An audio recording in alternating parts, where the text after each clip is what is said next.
In this video, I'm going to show you exactly how to do blanket stitch, including joining new threads and finishing off at the end, so that you can use it on all your projects, like this cute little beanbag here.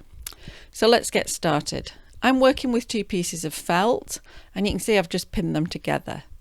Now you're going to need a needle with thread with a knot in the end, and we need to think about which way you work. It doesn't matter if you go from right to left or left to right. Just start by pushing your needle through from inside to outside on the front and trapping that knot inside. Now you've put that where you want your stitch to be. Then take your thread over the top and bring your needle back through from the bottom through the same hole. And that's that first stitch. Then take your needle from right to left through that loop that you made. And then take your needle down for your next stitch, the distance apart that you want it to be, and pop that at the back. And then before that loop closes, push your needle through it. And that's going to form that whole first blanket stitch. And then repeat. So you take your needle across and then take it down from the front to the back, and then push it through the loop and pull it tight. And keep going. And you just keep going until you've done as far as you want to go. Now when you get to the corner, you keep going in the same way. So put your needle through as you have been doing, and then through your loop. And you're ready to think about the corner. And this time you're going to go through the same place as your last stitch.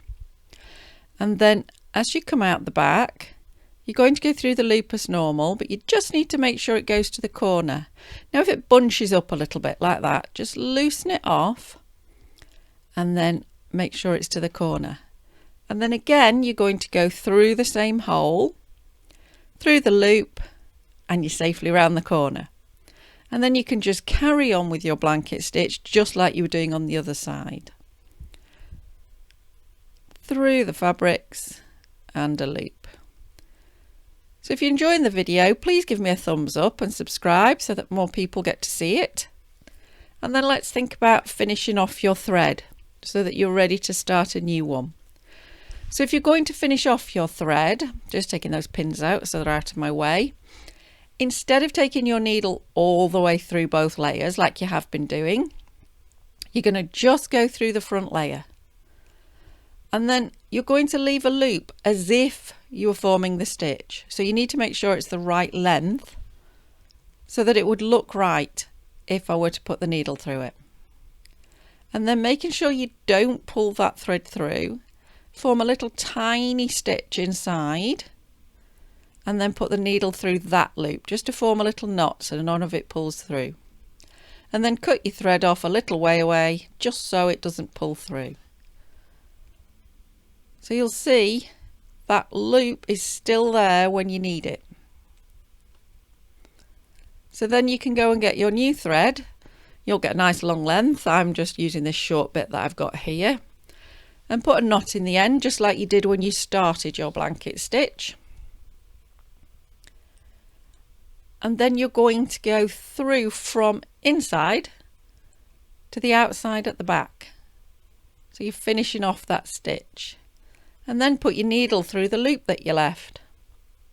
And it will look perfectly neat as if you haven't swapped to a new thread. No one will ever know. And then you can keep working along, just as you were doing before.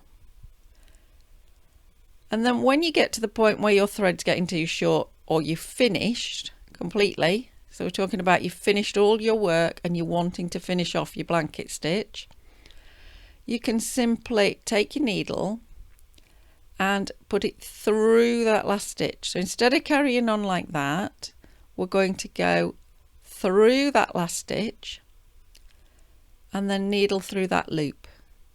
So you're forming a small knot right on the edge. And then push your needle down between the two layers of fabric and pop it out of the front one. Make sure you haven't gone through the back. You don't want a big loop out there. And then cut it really close to your fabric. And then that'll just pop back through and no one will ever know that's there either. So now you should be proficient in blanket stitch and able to use it on all your projects. And I have to say, one of my favourite uses for blanket stitch is on beanbag animals like this frog. And you can see you can just go all the way around. It's really neat, really tidy, and stops the little beans escaping. And this beanbag frog will be on the channel a week after this blanket stitch tutorial. So I hope you enjoy your sewing, and please let me know in the comments below what you make.